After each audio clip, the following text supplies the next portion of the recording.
निम्न आय विवरण को सम आकार विवरण में बदलिए। सकल विक्रय gross sale 2004 30,600, 2005 36,720 minus return 2004 600, 2005 700, net sale 2004 30,000, 2005 30,020 minus cost of goods sold 2004 18,200, 2005 20,250, gross profit 2004 11,800, 2005 15,770 minus operating expenses administrative expenses 2004 3,000, 2005 3,400, selling expenses 2004 6,000, 2005 6,600, total expenses 2004 9,000, 2005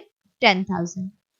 Income from operation 2004 2,800, 2005 5,770 minus non-operating income 2004 300, 2005 400. Total income for 2004 3,100, for 2005 6,170. Minus non-operating expenses for 2004 400, for 2005 600. Net profit for 2004 2,700, for 2005 5,570. इस question में हमको एक common sense statement बनाना है, जिसके लिए format के according हम यहाँ पर जो भी क्वेश्चन में पॉइंट्स दिए गए उनको लिखेंगे। फॉर्मेट में हम 3 कॉलम बनाएंगे, जिसमें पहले कॉलम में हम पर्टिकुलर लिखेंगे और बाद के 2 कॉलम को हम 2-2 भागों में बांट देंगे, जिसमें एक कॉलम अमाउंट का होगा और उसके बाद वाला कॉलम परसेंटेज कैलकुलेशन का होगा। तो सबसे पहले हम यहाँ पे देख रहे हैं कि ग्रॉस सेल दिया गया है क्वेश्चन में। ग्रॉस सेल हम यहाँ पर लिखेंगे 2004 के लिए 30,600 और 2005 के लिए 36,720। इसमें हम जैसे कि हमने अपने फॉर्मेट में देखा कि रिटर्न माइनस कर देंगे, लेस कर देंगे, तो रिटर्न यहाँ पर 2004 के लिए 600 दिया गया है और 2005 के लिए 700 दिया गया है। जब हम इसको माइनस कर देंगे तो हमको नेट सेल मिलेगा, जो कि 2004 के लिए हो जाएगा 30,000, क्योंकि हम यहाँ पे 30,600 में से 6,600 माइनस कर दे रहे हैं। तो नेट सेल 2004 के लिए हो जाएगा 30,000 और 2005 के लिए हो जाएगा 36,720 माइनस 700 यानी 36,020। उसके बाद हम इसमें से माइनस कर देंगे कॉस्ट ऑफ गुड्स सोल्ड, जो कि क्वेश्चन में दिया गया है 18,200। तो जब जो कि क्वेश्चन में दिया गया है 2004 के लिए 18,200 और 2005 के लिए 20,250। तो यहाँ पर जब हम cost of goods sold minus कर देंगे नेट सेल में से, तो हमको जो मिलेगा वो कहलाएगा ग्रॉस प्रॉफिट, जो कि 2004 के लिए होगा 11,800 और 2005 के लिए होगा 15,770। इसमें से हमको माइनस करना है ऑपरेटिंग एक्सपेंसेस को, जो कि क्वेश्चन में सबसे पहले दिया है एडमिनिस्ट्रेटिव एक्सपेंसेस 2004 के लिए 3,000 और 2005 के लिए 3,400। नेक्स्ट सेल्स एक्सपेंसेस दिया गया है, इसके अंतर्गत 2004 के लिए 6,000 और 2005 के लिए 6,600। टोटल एक्सपेंसेस अगर हम करें तो ये 9,000 हो जाता है 2004 के लिए और 10,000 हो जाता है 2005 के लिए। अब अगर हमको इनकम फ्रॉम ऑपरेशन कैलकुलेट करना हो तो हम यहाँ पर ग्रॉस प्रॉफिट में से टोटल एक्सपेंस को माइनस कर देंगे, तो यहाँ पर हमको मिल जाएगा इनकम फ्रॉम ऑपरेशन। हम यहाँ पे देख रहे हैं ग्रॉस प्रॉफिट है 11,800, इसमें से हम टोटल एक्सपेंस 9,000 माइनस कर देते हैं, तो 2004 के लिए हमारा इनकम फ्रॉम ऑपरेशन हो जाता है 2,800 और वैसे ही 2005 के लिए हमारा इनकम फ्रॉम ऑपरेशन हो जाता है 15,770 माइनस 10,000 यानी कि 5,770। अपने फॉर्मेट के अकॉर्डिंग हमको इसमें नॉन ऑपरेटिंग इनकम को ऐड करना है, जो कि क्वेश्चन में दिया गया है 2004 के लिए 300 और 2005 के लिए 400। इसको हम ऐड कर देंगे तो टोटल इनकम हमारी हो जाएगी 3,100 फॉर 2004 एंड फॉर 2005 6,170। इसमें से हम माइनस कर देंगे, हमने अपने फॉर्मेट में देखा कि नॉन ऑपरेटिंग एक्सपेंसेस जो है हम उसको माइनस कर देते हैं टोटल में से। तो नॉन ऑपरेटिंग इनकम तो नॉन ऑपरेटिंग एक्सपेंसेस दिया गया है क्वेश्चन में 2004 के लिए 400 और 2005 के लिए 600। इसको हम जब माइनस कर देंगे टोटल इनकम में से तो हमको मिल जाएगा नेट प्रॉफिट। तो 2004 का हमारा नेट प्रॉफिट है तो 2700 और 2005 का हमारा नेट प्रॉफिट हमको मिल गया 5570। अब हम इसमें कैलकुलेशन करेंगे परसेंटेज की। हम ये परसेंटेज कैलकुलेट कर लें कि ये जो ग्रॉस सेल है ये नेट सेल का कितना परसेंट है। सबसे पहले हम ये कैलकुलेट करेंगे। तो यहाँ पर हम देख रहे हैं कि ग्रॉस सेल जो है ये 30,600 है और नेट सेल जो है वो 30,000 है। तो यहाँ हम कैलकुलेट करेंगे 30,600 इंटू 100 डिवाइडेड बाय 30,000। तो ये हो जाएगा 102%। उसके बाद रिटर्न की कैलकुलेशन हम करेंगे परसेंटेज पे। तो ये हो जाएगा 600 इंटू 100 डिवाइडेड बाय 30,000 यानी कि 2%।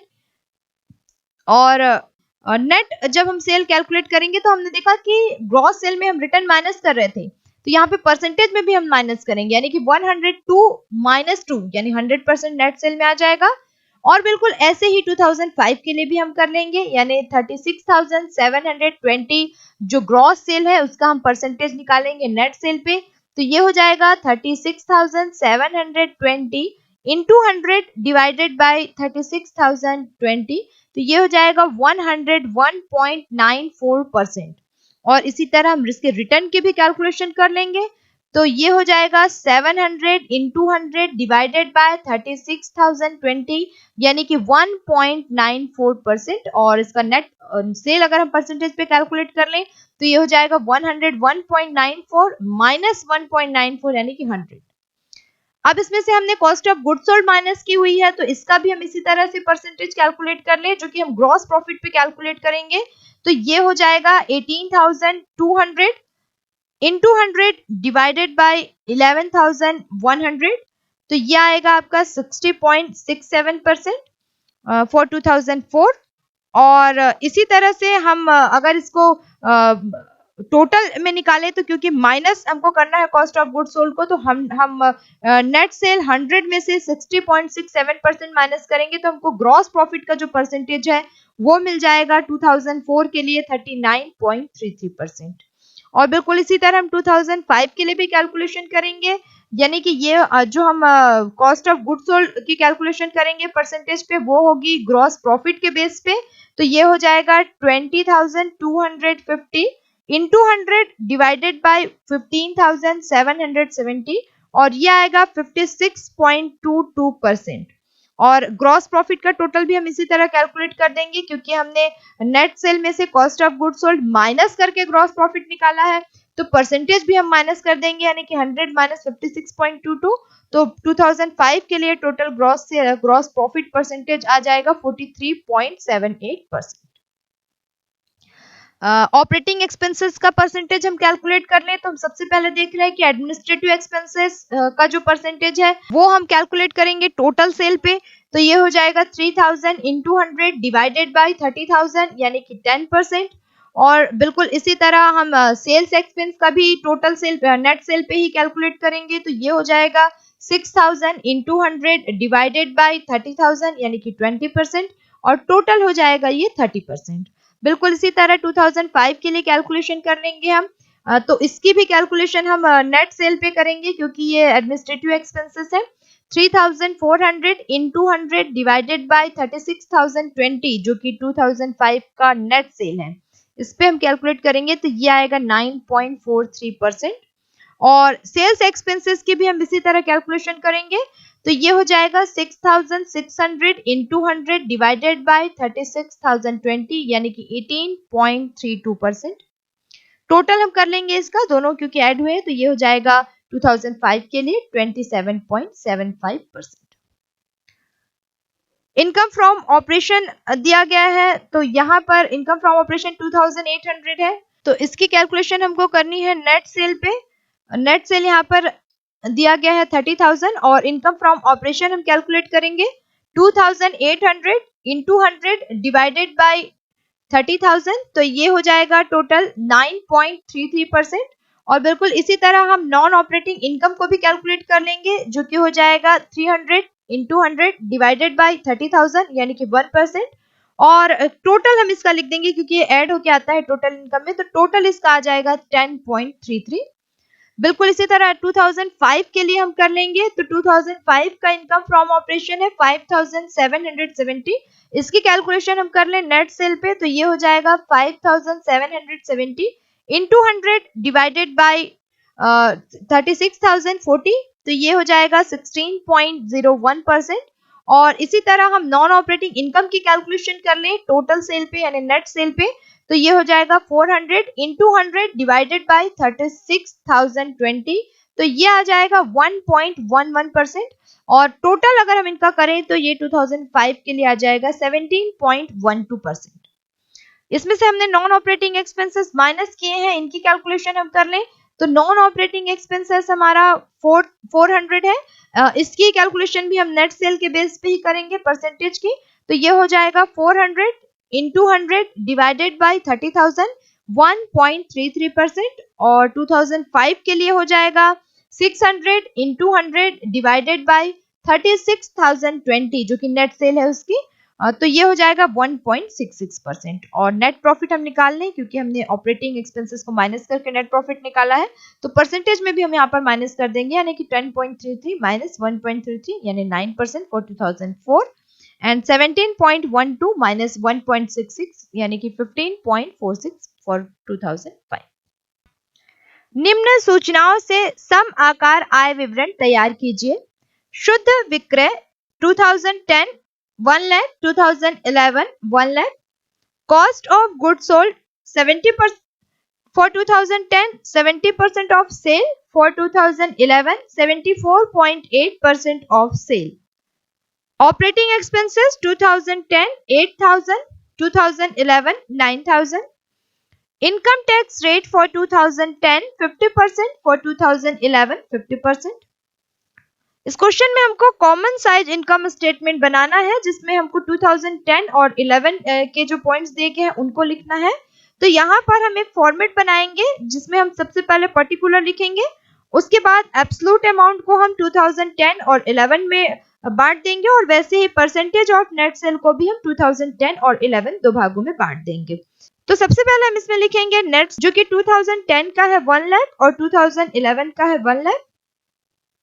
इसमें हम माइनस कर देंगे कॉस्ट ऑफ गुड्स सोल्ड जो कि 2010 के लिए है 70,000 और 2011 के लिए है 74,800। तो माइनस करने के बाद जब हम नेट सेल में से cost of goods sold minus कर देंगे तो हम ग्रॉस प्रॉफिट हमको मिल जाएगा जो कि 2010 के लिए आएगा 30,000 और 2011 के लिए आएगा 25,200। इसमें हम माइनस कर देंगे ऑपरेटिंग एक्सपेंसेस, तो ऑपरेटिंग एक्सपेंसेस हमको दिया गया है 2010 के लिए 8,000 और 2011 के लिए 9,800। तो हमारा ऑपरेटिंग प्रॉफिट आ जाएगा जो कि 2010 का आएगा 22,000 और 2011 का आएगा 15,400। अब क्योंकि क्वेश्चन में टैक्स भी दिया गया है तो हम टैक्स भी माइनस कर देंगे जो कि 2010 का है 11,000 और 2011 का है 7,700। अब यहाँ पर क्योंकि हमने ऑपरेटिंग प्रॉफिट में से टैक्स भी माइनस कर दिया तो अब हमको जो मिलेगा वो हो जाएगा नेट प्रॉफिट आफ्टर टैक्स जो कि 2010 के लिए हो जाएगा 11,000 और 2011 के लिए हो जाएगा 7,700। अब क्योंकि हमने 2010 और 11 की एब्सोल्यूट अमाउंट कैलकुलेट कर ली है तो हम इसका परसेंटेज निकाल लेंगे और हमको ये ध्यान रखना है कि सारे के सारे परसेंटेज हमको नेट सेल के बेस पे निकालना है। तो 2010 में हम देख रहे हैं कि जो हमारी नेट सेल है वो है 1 लाख यानी 100% हो जाएगा और इसी के बेस पे फिर अब हमको cost of goods sold and other जो यहाँ पर एक्सपेंस एंड इनकम दी गई है उसको हमको कैलकुलेट करना है। तो सबसे पहले हमको यहाँ पर दिख रहा है कॉस्ट ऑफ गुड्स सोल्ड जो कि 2010 के लिए है 70,000। तो इसका हम परसेंटेज कैलकुलेट करेंगे नेट सेल पे, तो ये हो जाएगा 70,000 इंटू 100 डिवाइडेड बाई 1 लाख यानी कि 70%। और 2011 के लिए जो कॉस्ट ऑफ गुड्स सोल्ड है वो है 74,800। इस पे जब हम इसका परसेंटेज कैलकुलेट करेंगे तो वो हो जाएगा 74,800 इंटू 100 डिवाइडेड बाई 1 लाख यानी 74.8%। अब क्योंकि नेट सेल में से cost of good sold minus हुआ था और उसके बाद ग्रॉस प्रॉफिट आया था, तो यहाँ पर हम इसको माइनस कर देंगे परसेंटेज को, यानी कि 2010 के लिए ग्रॉस प्रॉफिट परसेंटेज हो जाएगा 30% और 2011 के लिए ग्रॉस प्रॉफिट परसेंट हो जाएगा 25.2%। इसमें से हम माइनस कर देंगे ऑपरेटिंग एक्सपेंसेस। तो ऑपरेटिंग एक्सपेंसेस 2010 के लिए है 8000 और इसका जब हम नेट सेल पे परसेंटेज निकालेंगे तो वो हो जाएगा 8000 into 100 डिवाइडेड बाय 1 लाख यानी कि 8%। और 2011 के लिए हो जाएगा 9800 into 100 डिवाइडेड बाय 1 लाख यानी कि 9.8%। और अब इसका ऑपरेटिंग प्रॉफिट हम कैलकुलेट कर लेंगे, जो कि हो जाएगा 2010 के लिए 30 माइनस 8 22 और 2011 के लिए 25.2 प्लस 9.8 15.4। इसमें से हम माइनस कर देंगे टैक्स। तो टैक्स जो है वो 2010 के लिए है 11,000, इसका हम परसेंटेज निकाल लेंगे सेल के बेस पे, तो ये हो जाएगा 11,000 into 100 डिवाइडेड बाय 1 लाख यानी 11%। और 2011 के लिए हो जाएगा 7,700 into 100 डिवाइडेड बाय 1 लाख यानी कि 7.7%। और क्योंकि हमने ऑपरेटिंग प्रॉफिट में से टैक्स माइनस करके नेट प्रॉफिट आफ्टर टैक्स निकाला था, तो परसेंटेज में भी हम माइनस कर लेंगे, यानी कि 2010 के लिए हो जाएगा 22 माइनस 11 यानी 11% net profit after tax. And for 2011 15.4 minus 7.7% net profit after tax. अब इसी एनालिसिस के अंतर्गत एक एनालिसिस हम करते हैं जिसे हम कहते हैं रेशियो एनालिसिस यानी कि अनुपात विश्लेषण। हालांकि अनुपात विश्लेषण से संबंधित क्रियात्मक प्रश्नों को हम इस अध्याय में हल नहीं करेंगे, लेकिन कम से कम इसकी मीनिंग जान लेना यहाँ जरूरी है, क्योंकि हम एनालिसिस की बात कर रहे हैं, विश्लेषण की बात कर रहे हैं, तो किन किन आधारों पर विश्लेषण किए जा सकते हैं ये भी एक महत्वपूर्ण बात है। तो बात अगर हम करें अनुपात विश्लेषण यानी कि रेशियो एनालिसिस की, तो वास्तव में ये एक ऐसा एनालिसिस होता है जिससे वित्तीय विवरण के अंतर्गत जो मदें दी जाती हैं उनका एक अनुपातिक विश्लेषण किया जा सकता है। जैसे कि हमने देखा कि जब हम वित्तीय विवरण बना रहे थे तो वहाँ पर हम लाभ हानि से संबंधित एक विवरण हमने बनाया, जिसमें हम बहुत सारे लाभ और हानियों की एंट्री करते गए। जब हमने स्थिति विवरण बनाया तो हमने देखा कि हमने बहुत सारे संपत्ति और दायित्व की एंट्री की। अब इसके अंतर्गत जिन मदों को लिखा गया उनका आपस में क्या संबंध है, उनका अगर रेशियो कैलकुलेट किया जाए, रेशियो के बेस पे अगर उनका एक एनालिसिस तैयार किया जाए तो क्या स्थिति होगी, किस व्यापारिक या किस वित्तीय स्थिति को वो प्रदर्शित करेंगे, इन सब चीज़ों को एक साधारण तौर पर जान लेने की ये पूरी प्रक्रिया है जिसे हम रेशियो एनालिसिस कहते हैं। कुल मिलाकर हम ये कह सकते हैं कि इसका उद्देश्य जो होता है वो एक कंपनी की जो वित्तीय स्थिति होती है उसकी एक संक्षिप्त जानकारी प्राप्त करना होता है, और संपत्ति दायित्वों के विभिन्न मदों का, आय व्यय की विभिन्न मदों का और लाभ हानि की विभिन्न मदों का आपस में क्या अनुपात है, कैसा रिलेशन है, इसका पता इसके द्वारा लगाया जा सकता है। तो फिलहाल रेशियो एनालिसिस से रिलेटेड क्रियात्मक प्रश्नों को अभी हम हल नहीं करेंगे। अगला जो एक एनालिसिस आता है वो होता है कैश फ्लो एनालिसिस यानी कि रोकड़ प्रवाह विश्लेषण। नाम से ही स्पष्ट हो जा रहा है कि ये रोकड़ के प्रवाह को, कैश के फ्लो को बताता है। व्यापार व्यवसाय की पूरी गतिविधि में हमने देखा कि रोकड़ एक महत्वपूर्ण बिंदु है। कितना पैसा व्यापार में आया और कहाँ से आया, कितना पैसा व्यापार से गया और कहाँ गया, ये एक महत्वपूर्ण बात है। इसकी जानकारी कम से कम हर व्यवसायी को होनी चाहिए।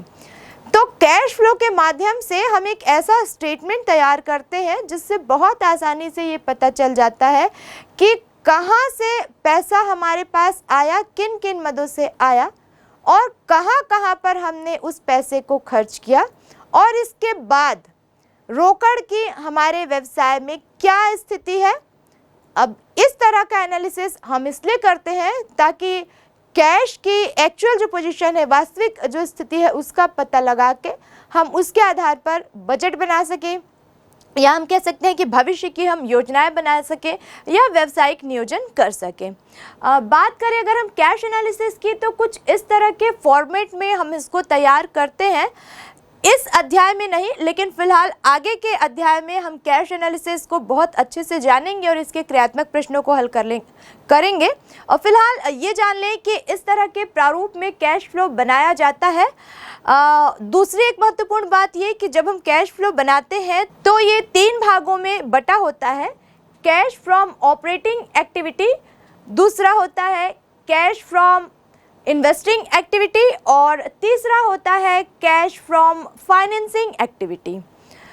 अब फर्स्ट पॉइंट को अगर हम देखें, कैश फ्रॉम ऑपरेटिंग एक्टिविटी, संचालन संबंधी जो रोकड़ प्राप्त होती है उसके बारे में इसके अंतर्गत हम देखते हैं कि जब हमने व्यवसाय का संचालन किया तो उस दौरान कहाँ कहाँ पे पैसा खर्च हुआ और कहाँ कहाँ से हमको आय प्राप्त हुई।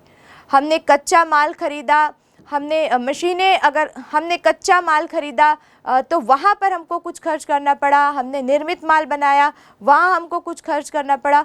उस निर्मित माल को बेचा तो वहाँ पे हमारे पास कैश आई। तो ये सारा कुछ रिलेटेड होता है ऑपरेटिंग सिस्टम से, यानी कि व्यापार संचालन से। दूसरे इसके बिंदु की हम बात करें जिसे हम कहते हैं कैश फ्रॉम इन्वेस्टिंग एक्टिविटी, विनियोग संबंधी क्रियाओं में जिस रोकड़ का प्रयोग किया जाता है वो इसके अंतर्गत आता है। मुख्य रूप से इसके अंतर्गत स्थायी संपत्तियों के क्रय विक्रय से संबंधित जो रोकड़ का आना जाना होता है उसको हम इसके अंतर्गत शामिल करते हैं। और तीसरा जो बिंदु आता है वो है cash from financing activity. Finance यानी कि वित्त। पहले भी हमने बहुत बार देखा कि एक कंपनी को अपनी वित्त की व्यवस्था कई अलग अलग सोर्सेस से करनी पड़ती है। कई बार वो बाहरी किसी व्यक्ति से ऋण लेता है, बैंक से ऋण लेता है, या फिर हमने देखा कि किस प्रकार से कंपनी अपने फाइनेंस की व्यवस्था के लिए शेयर इशू करती है, डिबेंचर इशू करती है और फाइनेंस उसको प्राप्त हो जाता है। तो इसी का लेखा जोखा करने के लिए कि कहाँ से फाइनेंस की व्यवस्था हुई, किस प्रकार हुई और वास्तव में उसकी फाइनेंशियल कंडीशन, फाइनेंशियल पोजीशन क्या है, इस पूरे का पता इसके अंतर्गत लगाया जाता है। फिलहाल इसकी मीनिंग जान लेना ही पर्याप्त होगा। नेक्स्ट चैप्टर में हम देखेंगे कि किस प्रकार इन तीनों से रिलेटेड न्यूमेरिकल क्वेश्चंस को हम सॉल्व करते हैं। कैश फ्लो स्टेटमेंट के बाद जो एक अगला एनालिसिस होता है वो होता है fund flow statement. Fund flow statement यानी कि कोष प्रवाह एक ऐसा स्टेटमेंट होता है जिसके अंतर्गत फंड से रिलेटेड जितनी भी जानकारियां होती हैं उनको हम प्राप्त कर सकते हैं। इस फंड को हम फाइनेंस से ही जोड़कर देख सकते हैं। इसके अंतर्गत हम देखते हैं कि जो लाभ हानि विवरण है या हम स्थिति विवरण बनाते हैं तो वहाँ पर जो लाभ हानि विवरण होते हैं वो परिवर्तन को बताते हैं। जैसे कि हम स्टेटमेंट में देखेंगे कि परिवर्तन किस प्रकार हुआ, पहले लाभ कितना था, अब लाभ कितना है, बढ़ा कि घटा। या फिर जब हम स्थिति विवरण बनाते हैं तो हम देखते हैं कि संपत्ति की क्या स्थिति है, दायित्व की क्या स्थिति है, और गत वर्ष से जब हम उन संपत्ति और दायित्व की स्थिति को कंपेयर करते हैं तो हम देखते हैं कि उसमें एक चेंजेस क्या आया, बहाव किस साइड है, बढ़ रहा है या घट रहा है। इतनी चीज़ों की जानकारी तो हमको वित्तीय विवरणों से हो जाती है, लेकिन क्यों ऐसा हुआ, प्रॉफिट या लॉस कम ज़्यादा हुआ तो क्यों हुआ, संपत्ति या दायित्व का मूल्य कम ज़्यादा हुआ तो क्यों हुआ, इसकी जानकारी प्राप्त करने के लिए हम फंड फ्लो स्टेटमेंट का प्रयोग करते हैं। और फिलहाल यहाँ पर हमको केवल एनालिसिस के कितने टाइप, कितने तरह के विवरण बनाए जाते हैं इसके बारे में जानकारी हासिल करना था। आगे की क्लासेस में हम देखेंगे कि किस प्रकार फंड फ्लो स्टेटमेंट तैयार किए जाते हैं। तो आइए फंड फ्लो स्टेटमेंट के प्रारूप पर एक नज़र डालें। तो आप यहाँ पर देख रहे हैं कि किस प्रकार हम फंड फ्लो का एक प्रारूप बनाते हैं। आइए देखते हैं कि इसके अंतर्गत कौन कौन सी मदों को किस किस प्रकार से प्रस्तुत किया जाता है। तो आपने देखा कि फंड फ्लो के अंतर्गत विभिन्न प्रकार की मदों को एक प्रारूप के तहत लेखाबद्ध किया जाता है। और फिलहाल यहाँ यह जान लेना ही जरूरी है कि फंड फ्लो स्टेटमेंट क्या है और क्या इसका प्रारूप होता है, किस तरह से हम उसमें प्रविष्टि करते हैं। आगे आने वाली क्लासेस में हम देखेंगे कि फंड फ्लो के क्रियात्मक प्रश्नों को किस प्रकार से हल किया जाता है।